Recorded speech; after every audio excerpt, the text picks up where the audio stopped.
store interesse står på spil. En gang var asbest en stor arbejdsmiljøskandale, men de lidende var ikke omtalt som ofre, selvom de havde været udsat for omstændigheder, som de ikke selv havde været klar over. I dag taler Mona Nielsen fra Sverige om vores tids største miljø- og helseskandale i de trådløse samfund. Men heller ikke i dag må børn med hjernekræft eller leukemi eller ældreoverfølsomme mennesker omtales som ofre, selvom de reelt er det. Og når den nu 84-årige russiske professor Yuri Grigori advarer imod trådløse skadevirkninger, så omtales han som en handelshindring. Denne konference er et modspil til politikere og myndigheders bagatelliseringer og misinformationer om trådløs sundhedsrisiko. På konferencen vil I få viden om myter, virkeligheden, frasorterede fakta og forebyggelse, og konferencen er vigtig af i hvert fald 10 grunde. For det første er det ikke kun i USA, at magtfulde finansielle og industrielle kræfter har fået vedtaget love, der sikrer frie trådløse markeder, der indskrænker den enkelte borgers. Også EU har vedtaget direktiver og forordninger, som med ensidigt sigte på økonomisk vækst eller rammerne for givende trådløse markeder. Nye mobile bredbåndsforordninger vedrørende blandt andet er umiddelbart gældende i alle institutioner. Master og antenner skal op på enhver pris, og omkostningerne for mennesker, dyr og miljø er endnu ikke indregnet. For det andet foregår der reelt et trådløst overgreb på mennesker jorden rundt. Men de trådløse netværk med Wi-Fi, LAN og WiMAX er angiveligt en guldkald, som skal malkes, og derfor bliver der flere og flere ofre på grund af stigende mikrobølgestråling, som sagt døgnmål. Kig i Mona Nielsens bog, der er fremlagt sammen med mange andre bøger over på bordet. Der står de fakta om mulige bivirkninger eller adverse health effects, som vi ikke må kende. Kampen imod magtfulde alliancer er unik, og den kræver mod og sammenhold. I Norge er det nu oprettet folkets. More or less impossible to cover this field in 45 minutes. I have too many slides, so you should just say, shut up, when I'm reached the 45 minutes, and I stop wherever. I will tell you a story, and the first time I met people with the functional impairment electron hypersensitivity in Sweden, we gathered in an ice-cold bicycle shed that was in the basement of a house. It was really freezing cold. That was the very first meeting.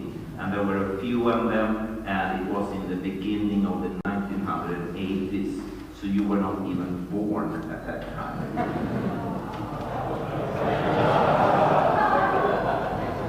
I was, but not you. When Danes do things, they do it always in grand style. And you start your first meeting at Christiansborg. So the next time you will have the meeting, I guess it will be at the United Nations in New York. I am proud and impressed to be a Scandinavian today. Thank you. And when I look back the last approximately 30 years and all the work that has been done by people, I have to say I'm shocked. The way people with electron hypersensitivity have been treated, at least in countries like Sweden, is awful. They have been treated lower than any form of life in society. Criminals in Sweden are better met. They are better accepted and part of the society. And I must say, many times the treatment of people with electrohypersensitivity has made me terribly sorry. And still am, and I will always be ashamed to be part of such a society. I was taught by my parents and grandparents to always meet people with respect, love, understanding, and a willingness to listen to and discuss, and never put myself on top of them. But society has done that and still is doing it, not only here in Scandinavia, but at many, many other places. Personally, I have to say what I said yesterday evening. I have paid a personal price, which is tremendous. But my price is very small compared to the price that people with electrohypersensitivity and the relatives have paid and still are paying. So if there is any hero in this room, it's actually you that suffer from different functional impairments such as electrohypersensitivity and multiple chemical sensitivity and so on. I will very shortly just give you some ideas first about how Sweden nowadays looks upon electrohypersensitivity, and then I will very shortly cover some aspects of a bigger issue, namely health effects of electromagnetic fields.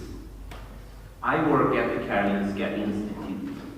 As you know, it's famous for its Nobel Prize in Physiology and Medicine.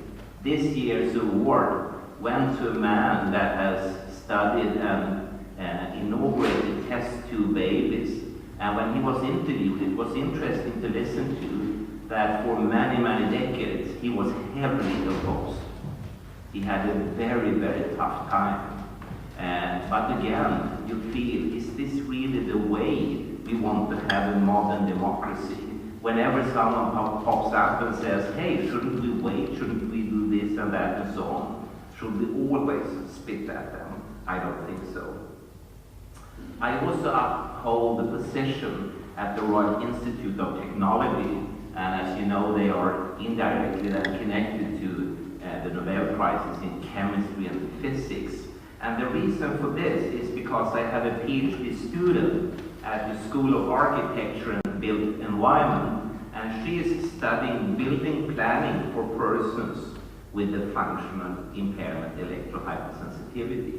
How shall we build today's and tomorrow's society so people can really live and function there?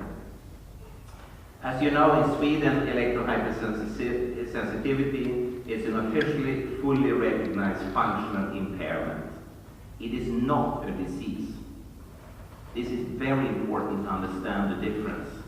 And this has been acknowledged exactly 10 years now. The symptoms, they are classified as an occupationally related symptom-based diagnosis by the Nordic Council of Ministers, including also representatives from Denmark, of course. But that's the symptoms. If you have a headache, you can go to a doctor and get aspirin. But that's a symptom treatment. Approximately 250,000 Swedes, men and women, are electrohypersensitive in Sweden out of a population of 9 million. And as someone pointed out earlier, if you look upon different countries, this figure ranges somewhere between 3 to 10%, and Sweden has approximately 3.1%. The people with electrohypersensitivity in Sweden have their own handicap organization, the Swedish Association for the Electrohypersensitive, and it is included in the Swedish Disability Federation. So that gives them a unique platform. Remember that the legal umbrella covering citizens in a country, the largest umbrella we give to people with functional impairments. They are the most protected, and therefore I think it should be used. I said this is not a disease. It does not even belong to the county councils in Sweden. It belongs to the municipalities. And this goes back to the Second World War, actually, because then mankind realized that you cannot always trust doctors. Doctors can do bad things, and so they did. And therefore, people with handicaps, they were moved from the county councils to the municipalities. And the United Nations previously had something called the 22 Standard Rules on the equalization of opportunities for people with disabilities. But since 2007, it is upgraded into the UN Convention on Human Rights for Persons with Functional Impairments. And Swedish municipalities have to follow that. And all Danes have to follow that too, because you have signed this treaty as well. This is really a summary. People with functional impairments, such as electrohypersensitivity, are entitled to have an equal life in a society based on equality. That's it. This is not my sentence. This is a quote from the United Nations. And to achieve this, one of the most important principles is about complete accessibility. Again, remember the word complete. A person should not have 99% accessibility. They should have 100% accessibility. And in Sweden, as in many other countries, by the way, impairments are viewed from the point of the environment. No human being is in itself impaired. There are instead shortcomings in the environment that cause the impairment. This means that it is the environment that should be treated. Every human being, many times during their life, will be impaired. When I go to Denmark, I am partially impaired because it's hard for me to understand Danish.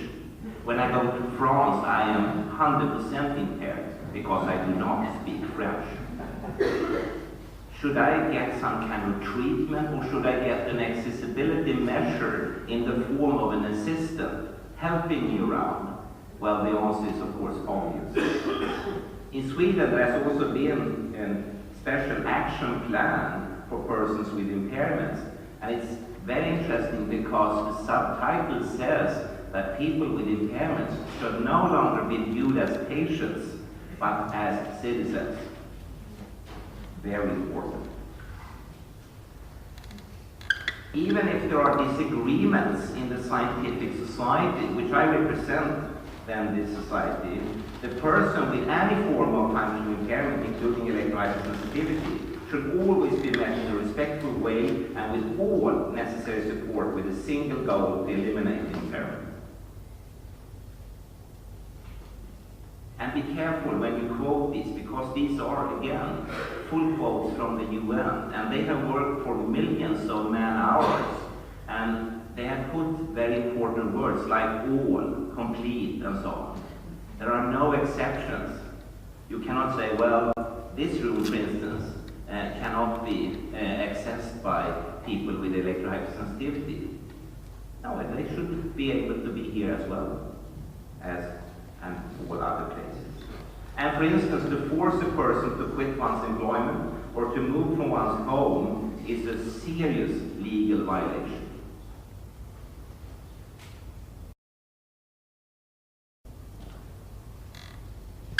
Remember that inaccessibility and discrimination, they are prohibited by law. Now again, we are at the sort of top level of the legal system in modern democracies. You are not allowed at any time to engulf in accessibility or discrimination. And if you see this here in Denmark, Sweden, or elsewhere, you should immediately file a complaint to the authority dealing with discrimination. In Sweden, it's called Diskrimineringsombudsman, which is a special authority. I guess you have something similar here. So in essence, persons with a functional impairment, electrohypersensitivity, shall just enjoy their human rights, nothing less. So very simple. It's so very simple. You may disagree. I see some faces here that thinks, you know, that, no. If you don't agree, just think for a moment if your loved ones, your husband or wife, your children, your dog, cat or goldfish had electrohypersensitivity, what would you then want? If you had it yourself, how would you like to be met by society? With inaccessibility or accessibility? With dishonor or honor? With love and understanding or spitting and hatred?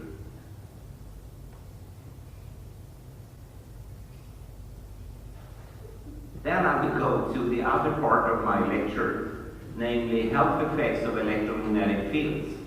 And of course, wireless telecommunication for countries like Sweden has been a very sweet piece of candy. Swedes, all Swedes, have gained a lot when it comes to prosperity and are still gaining. The same would go for a country like Finland, of course, with Nokia consumer electronics and so on.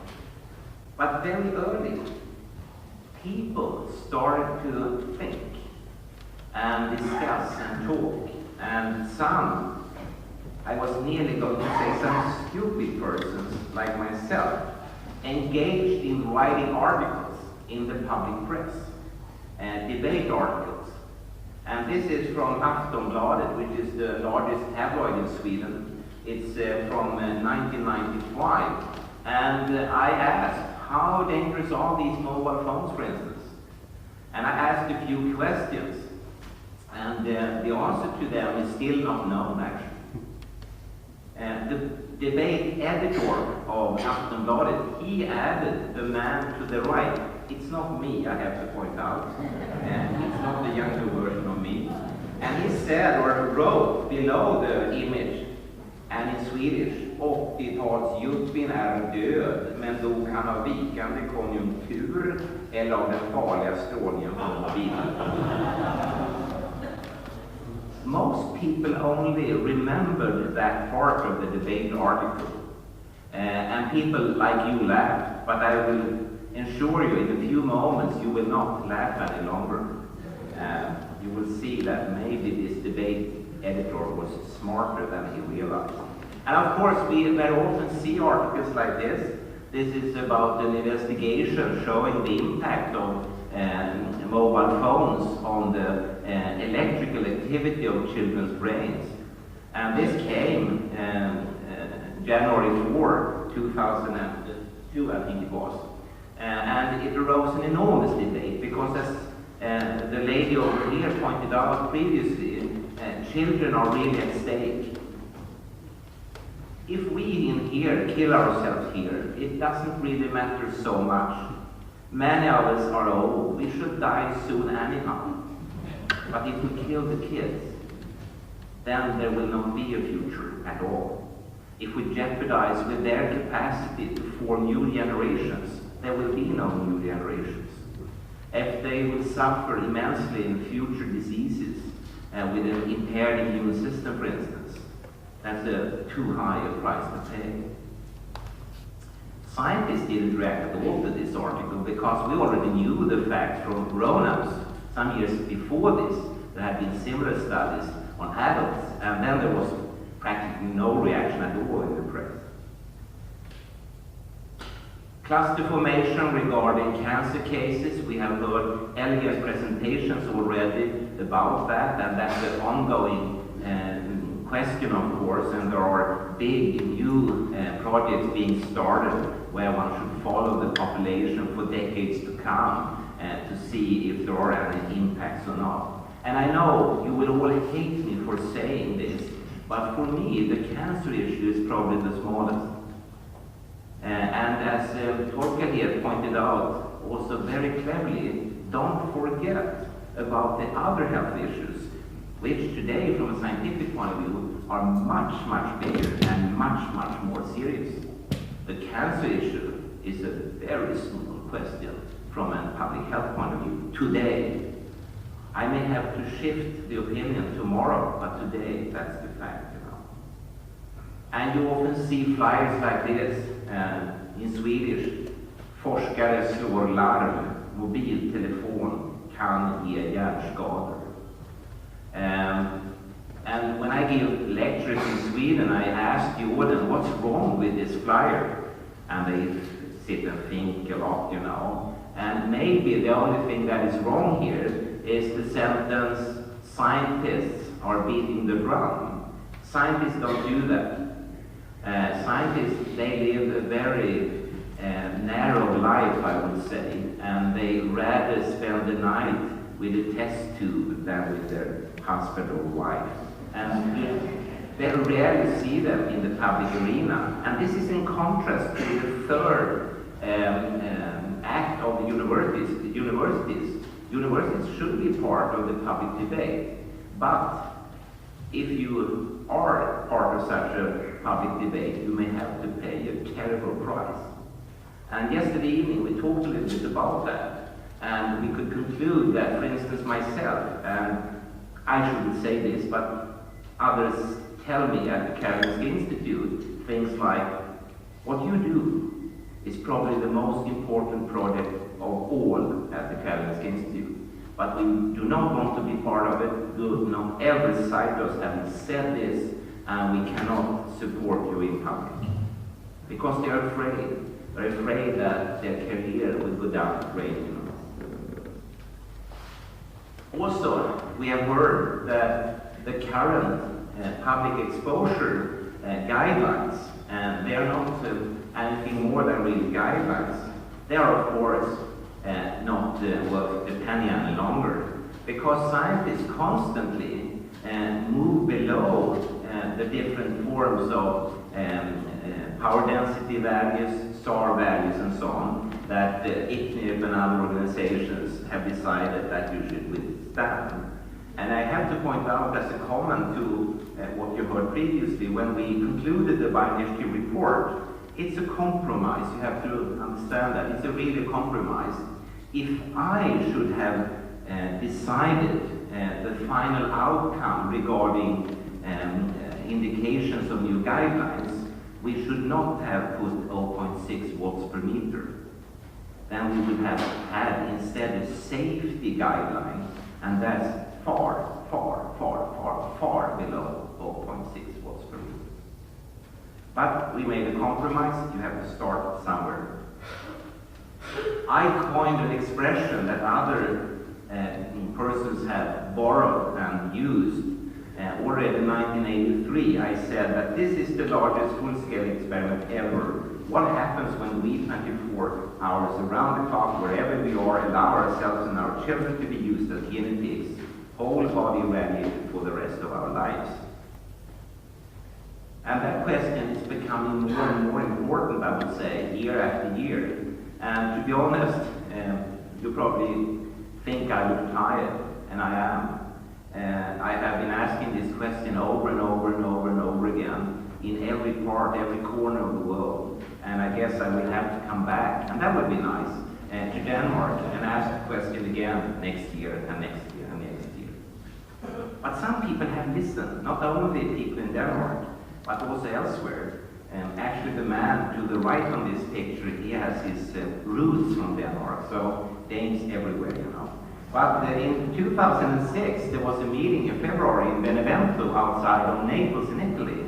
And at that meeting, we wrote a resolution. And resolutions you will find on the internet, a number of them. But this is actually the very first that is published in a scientific peer-review-based journal. And I said we just have to do that, because otherwise people will just put them aside and say, hey, on the internet you can find any opinion whatsoever.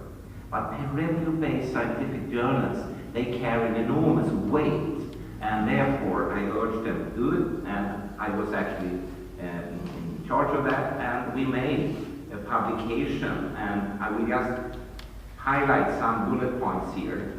For instance, more evidence, we wrote in this resolution, has accumulated suggesting that there are adverse health effects from occupational and public exposures to various electromagnetic fields at current exposure levels.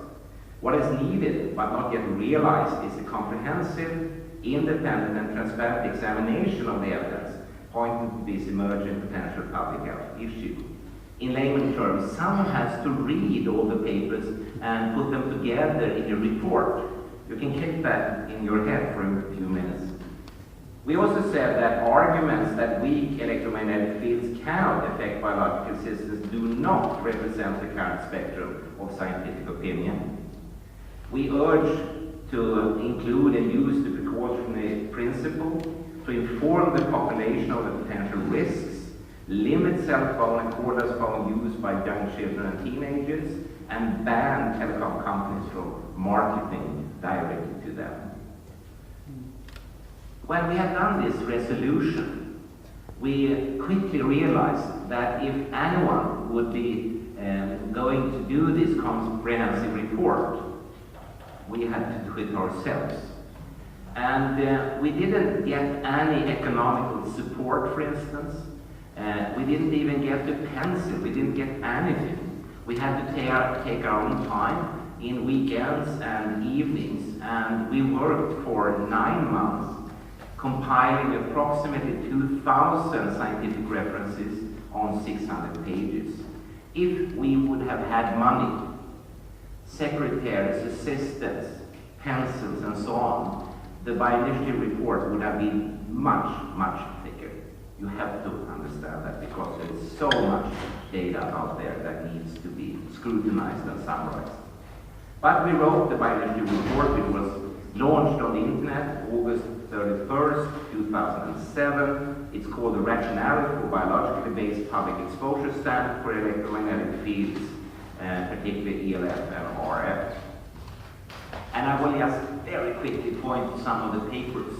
And if I should go through the bioinitiative report, some guy calculated, given the weight that is needed to each publication to explain and discuss and so on, that then I need 14 weeks of continuous lecturing all day around the clock, for 14 weeks. Then we could cover this. But we don't have that time, so I would do it short.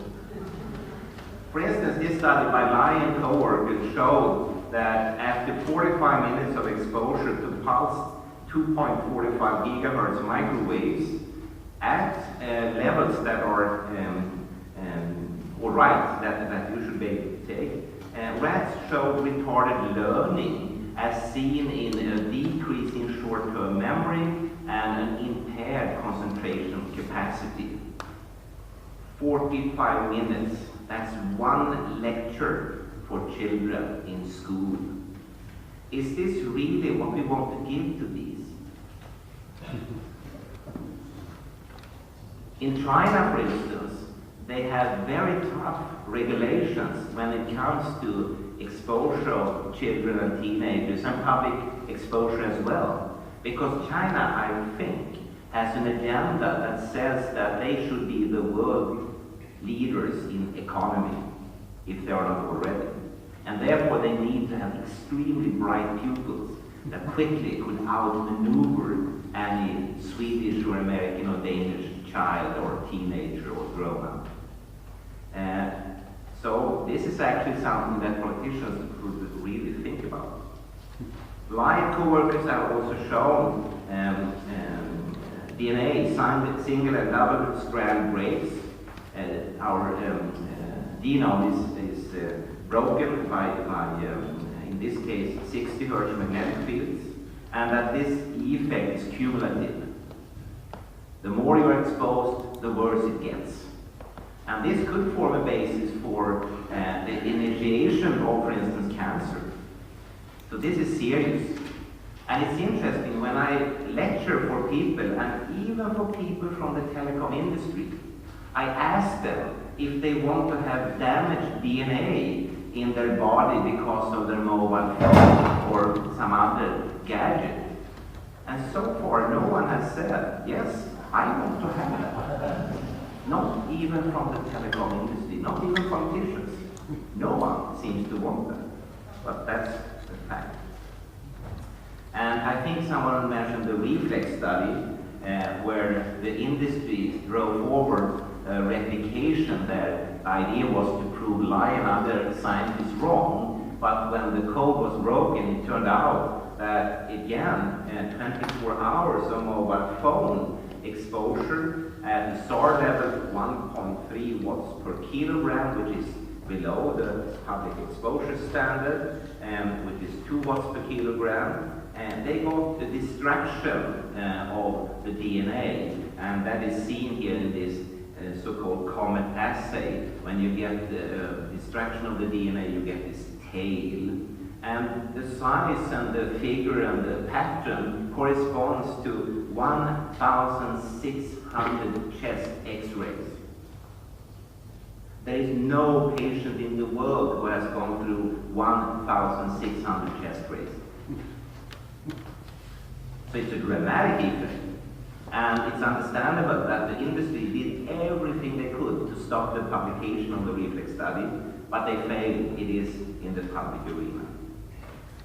Others have shown effects on the fertility ending in irreversible infertility, blood-brain barrier, permeability alterations, again at very low exposure levels, and also destruction of nerve cells in the brain. And that has been repeated by several laboratories. It's again a very scary finding actually, because the cells that are destroyed in the brain are in areas connected to, if you remember, short-term memory, concentration capacity and so on. So for instance, the studies by light suddenly gets very heavily supported. And the question is, should we at all allow children and teenagers to be exposed to this? And in some countries, they have very strong recommendations, like in Russia and in the UK. I could go on for this for 14 weeks, because the number of data and results and paper and so on is overwhelming, really. But after 9 months, as I said, we had to draw a line. And so we did. The European Parliament read this bi-initiative report, and they reacted by the vote 522 to 16 to recommend tighter safety standards for cell phones. And they concluded the limits on exposure to electromagnetic fields, which have been set for the general public, are obsolete. And they included all types of techniques, everything you see down there, WiMAX, Wi-Fi, DECT, Bluetooth, and so on. So they are very well aware of that it's needed to look on and to introduce new guidelines for public exposure. And it's very interesting because the European Parliament obviously carries power, because immediately the telecom industry came to the European Parliament and said, it's good, but we should do this. We should look on these guidelines. We should set the new ones. I am tired. After the bi-initiative report was launched August 31st, September 1st, 2007, followed the day after, in my computer were already then 3 new papers that had come during the night, which should have been included. And it's coming and coming and coming and coming. And I'm stressed, to be honest. I hardly dare to touch my computer because it looks like a pregnant woman, you know. It's filled with information. For me it's so overwhelming, because you think that I have all the time in the world and I have a great capacity to read and understand all this, but I don't. I mean, there are so many studies, there are so much data, so I hope people could subdivide all this reading. But I will just point out that after the bi-initiative report, papers like this, for instance, showing the decrease in semen quality in men by decreasing the sperm count, motility, viability, and normal morphology. And if you look around, for instance, in Europe, sperm quality, like in Sweden, has gone like this. And it's actually a very dramatic effect. And here in experimental investigations, they could see that at least cell phones can do this. They could damage and harm male sperm cells. And then you can always discuss, is this good or not? Well, you have to be cynical sometimes. If you expose pregnant women to mobile phone, then you see a significant increase in fetal and neonatal heart rate and significantly decreased cardiac output. When I ask fathers and mothers if they want this to happen to their unborn or newly born children, no one says yes. But it does. All the time.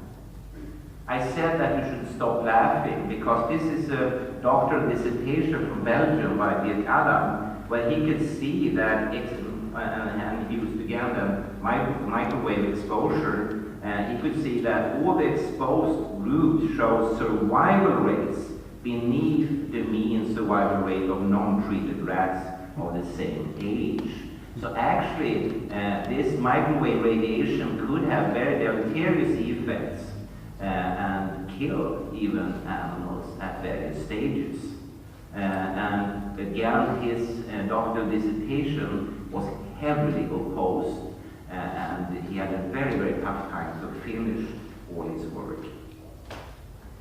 This is one of the most important papers, 2008. You know, at the Karolinska Institute, we need to keep track of papers that are very, very important for reasons that you understand. And this is Alain Vion and his co-workers in France. And they irradiated tomato plants by 900 megahertz cellular telephone fields. And they could see that they had so-called wound responses that strongly suggested that this radiation is perceived by tomato plants as an injurious stimulus. I could quote from the scientists themselves. They said that the tomato plants reacted with a sequence of molecules as if you would have crushed them with a hammer. So think about that next time you buy roses to your loved ones and in the kitchen you crush the stems with a hammer. They don't like that. They send a sequence of molecules, including camoglobin, saying that, ouch, I. And the same sequence is sent if you let them talk in their mobile phone. But they are not the consumers. They don't use mobile phones. They don't buy them, but they are exposed. And again, when we talk about current exposure levels, what you see in here compared to what I as a scientist must compare to, namely natural background, you sit in exposure levels that are biblical in proportion, astronomical. There has never ever been such an increase in exposure to anything on this planet. It's hard sometimes to even understand the proportions. But politicians, government, parliaments, authorities, industry says, that's all right. And it doesn't seem to be. Alain Vion was contacted to be included in a group, a working group, that was going to have a meeting last year in Norway. But he said he just couldn't do it because he had got a new position at the new university with a lot of money, but in another field. I don't indicate anything. I was just very shocked to say no to such a field and such a possible future. I mean, we are talking about big prices here. Why did he do that? He didn't come. And that's surprising. Well, in summary, and this other people have already said, do not believe that mobile phones and wireless internet and whatever are safe. They are not.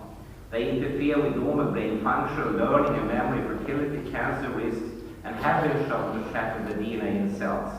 All of this can be found in peer-review-based scientific journals, but until now has not been in the public domain.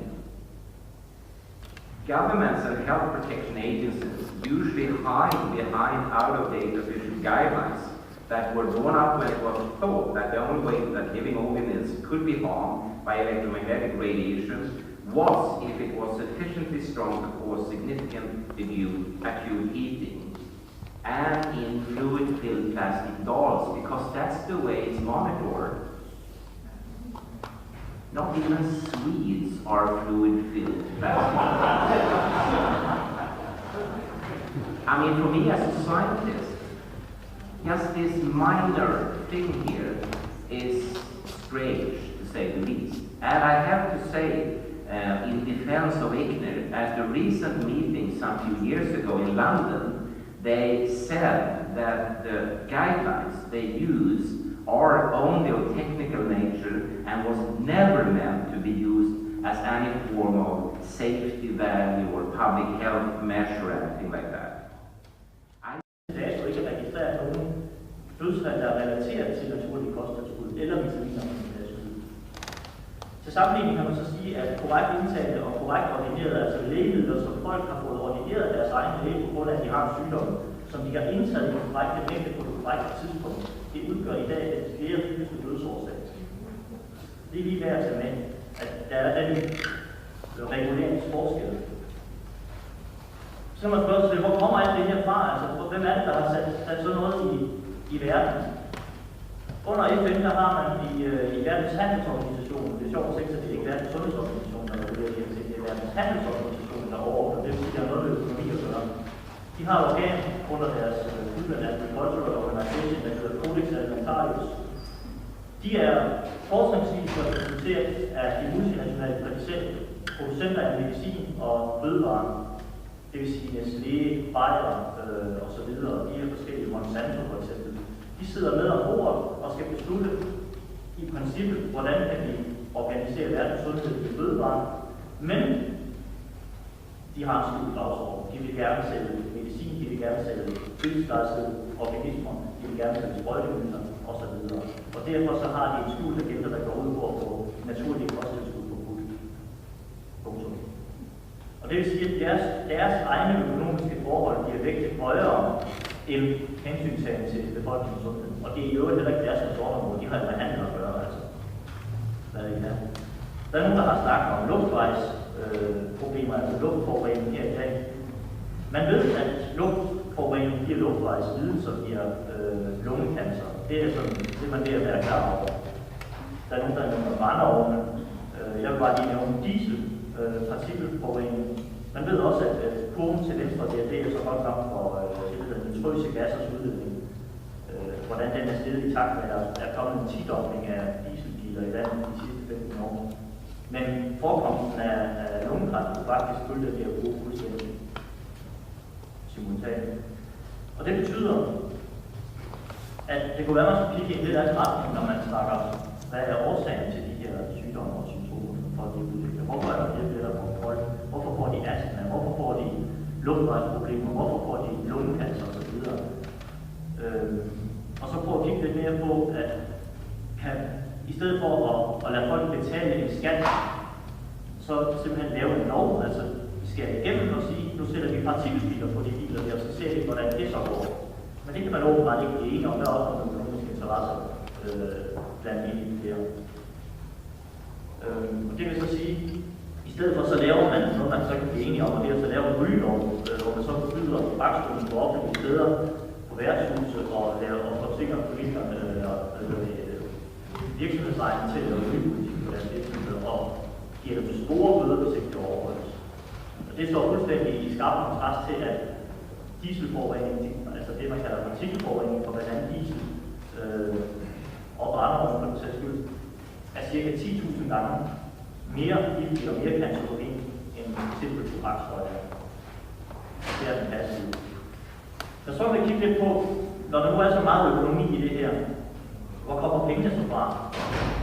Fordi vi oplever faktisk rigtig massiv markedsføring. Det er BT's hjemmeside, mener jeg. Det er svært at se, fordi det hele er plastet til med reklame først. Man kan så lige lukke det lige væk på det her sted. Men der er nogen, der betaler for alt det her. I første omgang må vi antage, at det er mobilproducenterne og teleselskaberne. Så kan man spørge sig selv, hvor får de pengene fra? Fordi de har også en forholdsvis stor lejeudgift til der, hvor masterne er sat op. De betaler jo leje, hvor der er masterne i 8 forskellige steder. Og en ting mere, man kan jo faktisk i dag købe det hele til det halve. Altså, man kan få ubegrænset taletid, man kan få telefoner til en krone, og det er helt aktuelle reklamer, der kan. Man kan få 600 kroners taletid for en krone og så videre. Hvor kommer de penge fra? Altså, spørger man sig selv. Forbrugerne betaler jo sandsynligt, eller stort set næsten ikke noget. Så der er nogen andre, der skyder nogle penge i de her ting. Markedsføringen, som I lige har været vidne til her, den er til synligheden udelukkende styret økonomi og ønske om at profitmaksimere, altså tjene mere, få flere kunder, folk i længere rundt og kan folk til at flytte abonnement og så videre. Sælgere og ekspedienter, der sælger mobiltelefoner og anden trådløs teknologi, de bliver overhovedet ikke undervist i noget som helst omkring sundhed med de produkter, de sælger.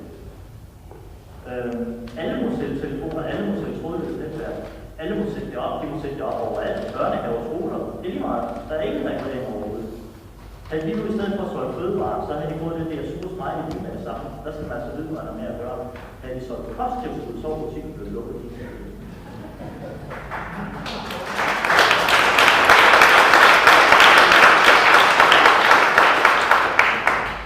Forsigtighedsprincippet, det er der flere andre, der har talt om i dag. Det siger helt enkelt. Jeg vil lige sige det igen her, fordi det kun blev sagt på engelsk indtil nu, helt bogstaveligt.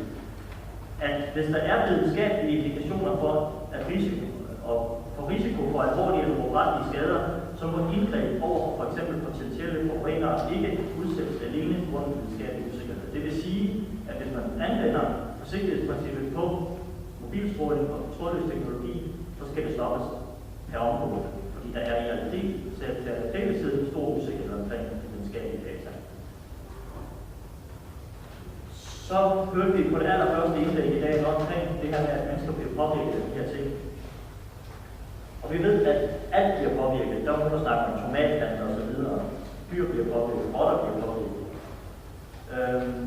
Og det er kun et spørgsmål om tid eller strålingsmængde, før man udvikler målbare symptomer på stråling. Samt et spørgsmål om den individuelle konstitution, altså hvorvidt man har et stærkt eller et svagt immunforsvar, hvorvidt man reagerer lidt eller meget på standens nervesystem og sansapparat fungerer, altså hvordan man tager strålingen ind. Derfor er det også til en vis grad irrelevant at snakke om at sætte strålingsgrænserne ned, fordi en voldsom stråling har selvfølgelig en hurtig effekt, men en lav stråling har stadig en effekt. Og når man snakker på celleniveau, så har den faktisk stadig så meget effekt, at cellerne stadig tager notis af det, altså kan apparatet opfange strålingen, så kan cellerne også. Det kan være 100% celler på. De er meget mere vægtfulde end de billigste måleapparater. Og så vil jeg lige sige, at dem, der så har udviklet EOS eller MCS, de har jo virkelig et sundt immunforsvar, så kan man lige tænke på. De har jo en sund reaktion på nogle skadelige påvirkninger. De er i stand til at reagere på det her. Der er rigtig mange mennesker, der render rundt ude omkring og ikke reagerer. Altså ikke har nogen reaktion. Og det kan simpelthen være alle mulige andre ting på den sags skyld, men som ikke er sig bevidste om de skadevirkninger ting giver deres krop. Derfor vil jeg lige fremhæve et forsøg, som blev lavet i 2009. En diplomingeniør, hans far og hans kollega, eller en rejsepartiker, de tog en 38-årig sund og rask, fysisk rask mand, som normalt ikke var omgivet af trådløs teknologi overhovedet.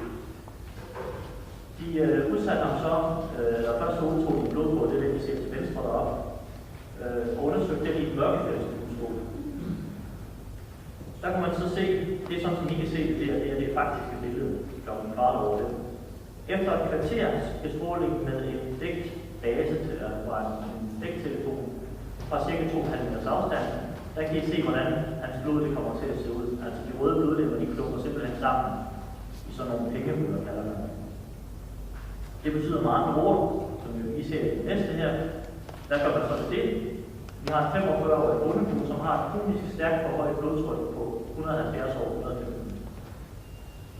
Efter 3 dage med slukket dæksignal i hendes hjem, så falder hendes blodtryk til 120 over 70, altså en normal værdi. Og efter yderligere 3 måneder indtager hun således ikke længere nogen som helst former for allopatiske medicin, altså blodtrykssænkende præparater, og kan klare det fuldstændig. Man kunne måske godt tænke på noget af det der blodtryksproblemer, som folk har rundt, man ikke har andre årsager end det, man kalder stress og så videre. Ikke også? Og så føler man selvfølgelig op med noget kemo-arbejder ting i kroppen, fordi at man har været stresset. Altså kroppen har været stresset, og det gør, at den bliver forsuret. Så skal man have gjort basis i det, der er noget svaret også. Inden for mailen, der har vi nogle, jeg vil næsten kalde det ultimative. Kan du gøre det kortere? Tiden er faktisk gået. Ja. Thomas har lovet at gøre det meget kort, og du vil sådan ikke noget resolution. Ja, præcis. Ja. Tak skal du. Vi har nogle krav til myndighederne. Jeg vil lige klikke dem igennem her, for der er egentlig ikke noget nyt under solen der. Andet man kan sige, vi vil egentlig gerne have, at man fortsætter nye teknologier.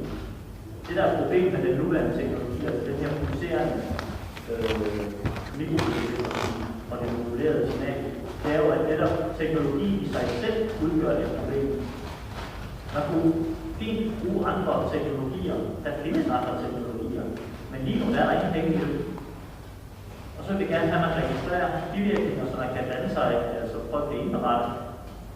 Og vi vil gerne have fastsat erstatningsansvar i forhold til, hvad nu hvis det viser sig, at folk ikke vil syge det her, hvem skal så betale? Forsikringsselskaberne, de nægter jo i øjeblikket at forsikre producenterne, fordi de ved sgu godt, hvor det bærer hen af det også. Der findes, som jeg sagde, forskellige teknologier. I 1865, der var der en mand, der opfandt telefonen. Det var 11 år, før han selv gjorde det. Han hed Dolbeer. Han udviklede sig i 1886, eller i 1882 faktisk, en trådløs telefon. Nikola Tesla, som blev fra 1856 til 1943, han udviklede i 1898 en trådløs styret ubåd, som fungerede. Nicholas Stoltenberg udviklede trådløs kommunikation i 1882, og det er vel at mærke baseret på jordens egne magnetiske signaler, som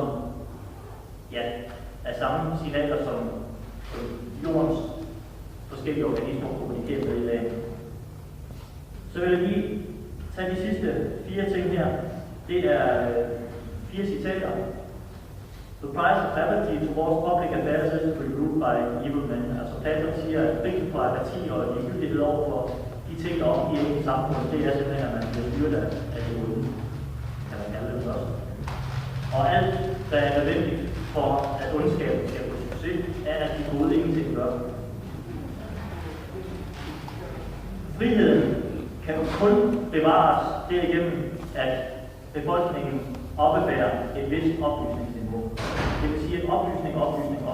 Der er ikke noget, der skal skydes under gulvtæppet, som det er så ofte før at ske i den her bygning. Og til sidst, i en tid, hvor der egentlig er et universelt bedrag på rigtig mange områder, der er det at fortælle sandheden jo, der bliver af andet. Det vil jeg synes.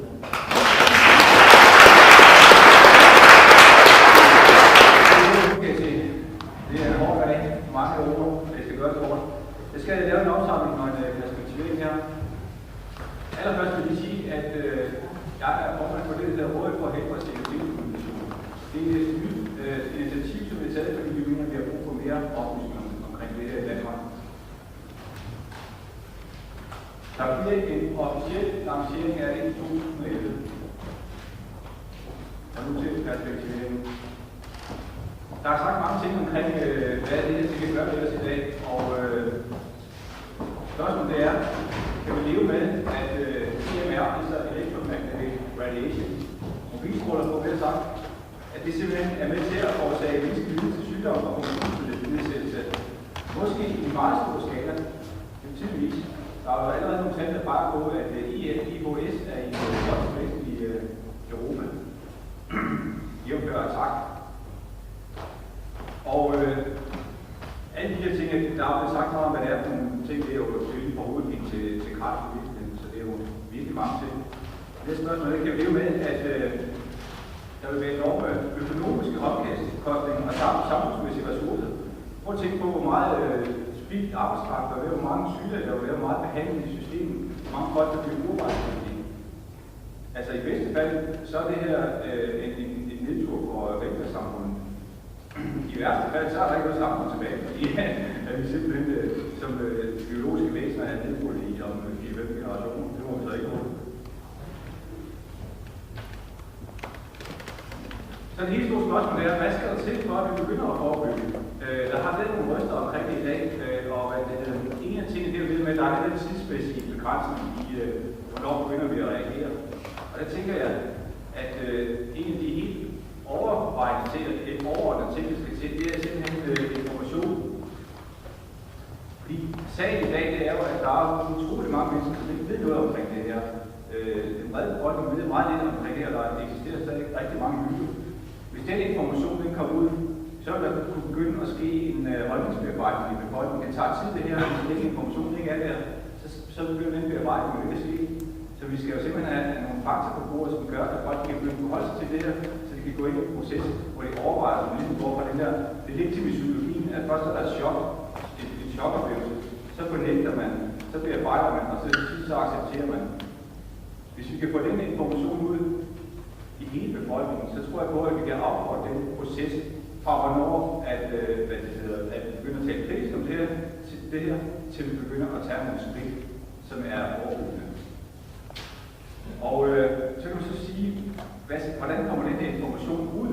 Det er jo det helt store spørgsmål, og som det er i Danmark i dag, så er det faktisk sådan, at der er ikke nogen, der er rigtig optaget det her. Politikerne, de melder pas, myndighederne, de melder pas, og pressen melder sådan set også pas på det her. Så man skal simpelthen tænke kreativt i forhold til, hvordan vi kommer ud. Og der tror jeg, man skal begynde at arbejde med, at vi lever sådan set i de sociale mediers tidsalder. Det vil sige, at vi har et netværkssamfund, hvor meget informationsudveksling og mange nyheder og så det bliver udviklet på sociale medier. Så vi skal begynde at agere på hele den platform der.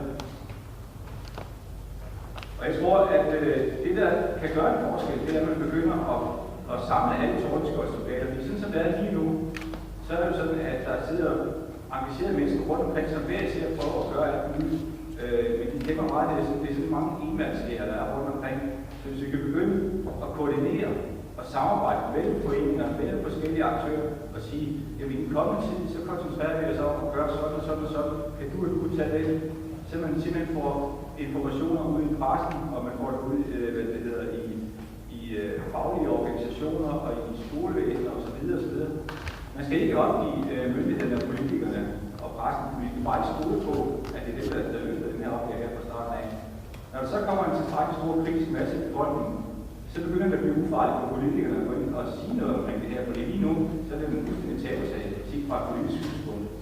Så vi er nødt til at være en kritisk masse først, og derfor så tænker jeg, at det, der kan skabe forandring, det er, at befolkningen bliver informeret, og vi begynder at tage stilling, og vi får noget engagement. Det er en del. Den anden del, det er at opfordre meget mere til retake. Fordi der er retake på vej, der er telefoner på vej, som stråler mindre og mindre og mindre. Og så kan man tænke, hvordan skal vi organisere det? Der er så bare det der issue der omkring penge. Det kræver penge og gøre en forskel, og vi skal søge nogle penge osv. Det som Barack Obama han gjorde i USA, det var egentlig ret smart. I stedet for at få penge fra alle mulige rige, så lavede han det, at han udviklede sin valgkampagne på mikrodonationer. Det vil sige, at befolkningen sendte små beløb til ham, og han satte loft over, hvor mange penge man kunne sende i det hele taget. Og det havde den enorme effekt, at han faktisk fik mange flere penge end på den gamle måde. Så det, man kan gøre, det er for eksempel, at man begynder at basere forskning på mikrodonationer. Man begynder at finansiere alle de her kampagner, der kan laves på mikrodonationer. For eksempel, hvis alle EHS donerede 100 millioner, så kunne man komme langt med det. I Sverige, det snakker jeg også om, hvor kunne man 100 kroner på hver EHS, så havde det 25 millioner kroner at forstå, for eksempel. Det ville jo være noget som vanligt. Så det handler om koordinerede kampagner, og så handler det om viral kommunikation, og viral kommunikation, det er noget med at skabe et budskab, som kan vandre selv, som vi skal lave at gøre helt benarbejde. Vi skal simpelthen lave et budskab, som har så meget gennemslagskraft, og så er forståeligt og appellerende, at det kan gøre arbejde for os. Og det er jo sådan set det, som der er mange, der gør i dag, som er smart på internettet, Facebook og så videre.